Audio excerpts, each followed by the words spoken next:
اور کون سے انتباہ پائے جاتے ہیں؟ گنتی کی کتاب کا موضوع بیابان اور اس میں ہمارا سفر ہے۔ یہ 40 سال سے زائد عرصے کے بیابان کے بیان کو واضح طور پر پیش کرتی ہے۔ اور بیابان میں کیا ہوا، درست اور غلط کے حوالے سے خدا کے لوگوں کی کیا حالت تھی اور خدا کے لوگوں کا خدا کی طرف کیسا رویہ تھا۔ یہ زندگی کا سبق ہے۔ میں 2 چیزیں سیکھتا ہوں کہ میں کون ہوں اور خدا کون ہے۔ صحیح۔ یہ وہ سبق ہے جو ہم آخر تک سیکھتے رہیں گے، اور یہاں تک کہ وہ اس زمین میں داخل ہونے کو تھے، لیکن ناکام ہونے کا امکان موجود تھا۔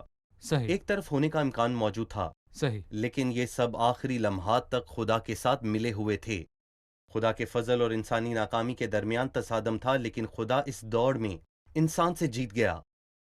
جب فضل اور ناکامی کے درمیان مقابلہ ہوتا ہے تو خدا کا فضل جیت جاتا ہے، اور یہ مجھے خدا کی تعریف کرنے کے قابل بناتا ہے۔ وہ جو مجھے مثبت طور پر زندگی بسر کرنا سکھاتی ہے وہ خدا کی تعریف ہے۔ صحیح۔ ہمیں کوشش کرنا چھوڑنا چاہیے تاکہ آزمائشوں کے ذریعے ہم میں ایک ہی الہی کام ہو۔ پس ہمیں خدا کے پاس آنا چاہیے، اسے موقع دینا چاہیے۔ جب الہی کام کو موقع دیتے ہیں تو ہم درست زندگی گزارتے ہیں، اور ہم یہ بات نہیں بھولتے ہم کمزور اور بے سہارا ہیں، اور وہ بدعنوانی جو لوگوں میں ظاہر ہوئی وہ ہم میں بھی ظاہر ہو سکتی ہے، اور خدا میں مسلسل پناہ لینے سے ہی ہم محفوظ رہتے ہیں۔ برائے مہربانی ہمیں گنتی کی کتاب کے سیکشن یاد دلائیے تاکہ ہمارے عزیز ناظرین انہیں یاد رکھ سکیں۔